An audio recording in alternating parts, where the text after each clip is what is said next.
అని బీఆర్ఎస్ అంచనాకు వచ్చిందో ఈ రోజు కౌంటింగ్ లో అలాంటి ప్రమాదం ఏమైనా జరుగుద్దేమో అనేది కొంచెం అలర్ట్ అయింది. కాకపోతే చేతులు కాలేక ఆకులు పట్టుకున్నట్లే అయింది. ఎందుకంటే పోలింగ్ రోజు దెబ్బతిన్నది అదే కౌంటింగ్ లో రిఫ్లెక్ట్ అవుతుంది. శ్రీకాంత్ రెడ్డి DCMS మాజీ చైర్మన్ కరీంనగర్ అనే షేక్పేటలో కూడా ప్రచారంలో ఆడ కొప్పిలీశ్వర్తో కలిసి మాజీ మంత్రి కొప్పిలీశ్వర్తో కలిసి ఆయన పాల్గొన్నారు. మనకు లైవ్లో జాయిన్ అవుతున్నారు.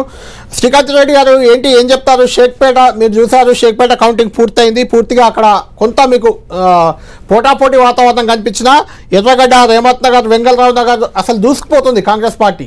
5 రౌండ్లు ముగిసేసరికి 10-11 వేల లీడ్లోకి వెళ్ళింది. ఏం చెప్తారు దీనిపై?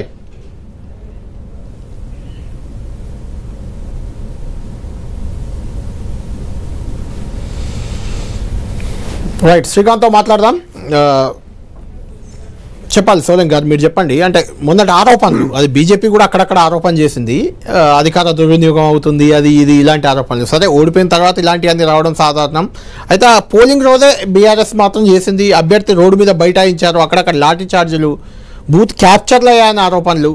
ఏంటి అందులో ఏమైనా వాస్తవం ఉందా? కళ్యాణ్ గారు, అధికార దుర్వినియోగం అనేటువంటిది రకరకాలుగా జరుగుతుంది. అది మీకు తెలిసినటువంటిది. అది పోలీస్ యంత్రాంగాన్ని అడ్డం పెట్టుకుంటామా, లేకపోతే రెవెన్యూ యంత్రాంగాన్ని అడ్డం పెట్టుకుంటామా, ఎన్నికల సంఘం అధికారులను అడ్డం పెట్టుకుంటామా అనేటువంటిది ఒక ఎత్తు అయితే, స్వయంగా రాష్ట్ర ముఖ్యమంత్రిగా ఉన్నటువంటి రేవంత్ రెడ్డి గారు ఒకానొక ప్రచార సభలో మాట్లాడుతూ, ఒకవేళ కాంగ్రెస్ పార్టీని మీరు ఓడగొట్టి టీఆర్ఎస్ పార్టీని గెలిపిస్తే మీకు ఫ్రీ బస్సు రద్దు అవుతుంది, రేషన్ కార్డు బస్సు అవుతుంది, లేకపోతే వాళ్ళకి ఇస్తున్నటువంటి పెన్షన్లు క్యాన్సిల్ అవుతాయి, ఈ రకంగా మాట్లాడడం, దీన్ని అధికార దుర్వినియోగం అంటారా, బెదిరింపు అంటారా, ఏమంటారా?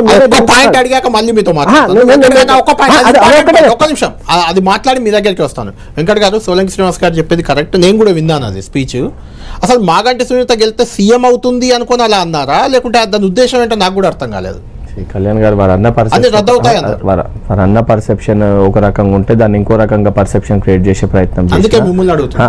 ఎవరు కూడా చెప్పినా, ప్రజలకు ఏది చెప్పినా, ప్రజలు ఎవరు ఓట్లేయాలనుకుంటారో వాళ్ళు ఓటేస్తారండి. చెప్పింది దీని వీళ్ళు మళ్ళీ ఎవరైనా మీరు వారిని గెలిపిస్తే వాళ్ళు కాళ్ళల్లో కట్టలు పెట్టి అన్నిటికీ మళ్ళీ అడ్డుపడే ప్రయత్నం చేస్తారనే భాగంలో ముఖ్యమంత్రి గారు సంబోధించి మాట్లాడినరు. దాన్ని వక్రీకరించి ముఖ్యమంత్రి గారు ప్రచారం ఎందుకు చేసిర్రు, ఇట్లా మాట్లాడారు అని చెప్పి మీరు మాట్లాడితే, polling booth number 185 and 188 రేమత్ Nagar ఎక్కడైతే చేసినా ఆ డివిజన్లో పోలింగ్, ఈ బూత్ల కాడ, టేబుల్ల కాడ బీజేపీ పార్టీ ఎమ్మెల్యేలు పాయల్ శంకర్ గారు, గువ్వల బాలరాజు గారు బ్లాక్ టీ షర్ట్ వేసుకొని కూర్చోరు. మీకు అదే చెప్తున్నాను కళ్యాణ్ గారు, ఎలక్షన్ అన్నప్పుడు అందరూ అన్ని స్ట్రాటజీలు చేస్తారు.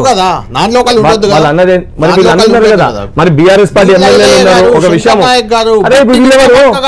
పాయల్ శంకర్ గారు ఎమ్మెల్యే గారే కదా, 185 బూత్ టేబుల్ కాడ కూర్చున్నారు. 185 బూత్ నెంబర్ కూడా చెప్తున్నా, బూత్ నెంబర్ కూడా చెప్తున్నా, 185 బూత్ నెంబర్. నేను అనుకున్నట్టు పార్టీలు కూర్చున్నాయి, దాన్ని కాదంటే రేవంత్ రెడ్డి గారు అది 100% తప్పే, నేను ఒప్పుకుంటా సార్, దానికేముంది.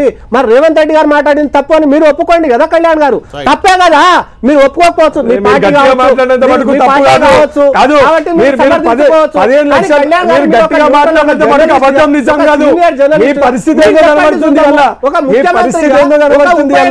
ఒక ఎమ్మెల్యే గెలిస్తే రాష్ట్ర ప్రభుత్వం ఇస్తున్నటువంటి పెన్షన్లు రద్దు అవుతాయి, రాష్ట్ర ప్రభుత్వం ఇస్తున్నటువంటి ఫ్రీ బస్సు రద్దు అవుతాయి, రాష్ట్ర ప్రభుత్వం ఇస్తున్నటువంటి రేషన్ కార్డులు రద్దు అవుతాయి, రాష్ట్ర ప్రభుత్వం ఇస్తున్నటువంటి అభివృద్ధి సంక్షేమ కార్యక్రమాలు రద్దు అయితే ఒక ఎమ్మెల్యే గెలిస్తే అనేటువంటిది ఎవరో ఒక ఈ పార్టీ అధికార పార్టీకి సంబంధించినటువంటి ఎమ్మెల్యేలు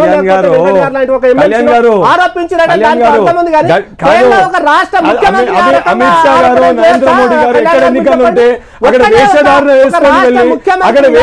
వేసుకొని వెళ్ళి సెంటిమెంట్ ఎమోషన్స్ రెచ్చగొట్టి పాకిస్తాన్ రేపు పొద్దున భారతదేశం పాకిస్తాన్ లోకి అయిపోతుంది, బీజేపీ పార్టీ ఓట్లు లేకపోతే భారతదేశం మాటలు మాట్లాడలేదు.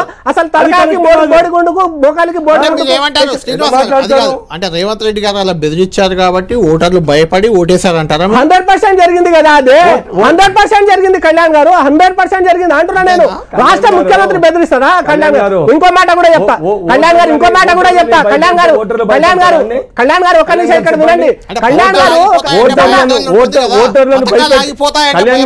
కళ్యాణ్ గారు ఓటర్లు భయపడతారు అని చెప్పి మీరు ఓటర్లను కూర్చొని ఓటర్లు అగౌరవపరిచి మాట్లాడొద్దు. మీరు నేను ఎవరన్నా ప్రజల ప్రజాక్షేత్రంలో ఉన్నాము, ప్రజల్ని అగౌరవపరిచి మాట్లాడొద్దు. అంటే బస్తీ ప్రజలు భయపడతారా? సో ఈ రకంగా అవగాహన రాష్ట్ర ముఖ్యమంత్రి చెప్పినప్పుడు కొంత ప్రజలు ఆందోళనకు గురయ్యేటువంటి అవకాశం ఉంటుంది కళ్యాణ్ గారు. నిజంగానే కళ్యాణ్ గారు ఒకటే ఒక విషయం చెప్తా నిజానికి కూడా నిజంగా టీఆర్ఎస్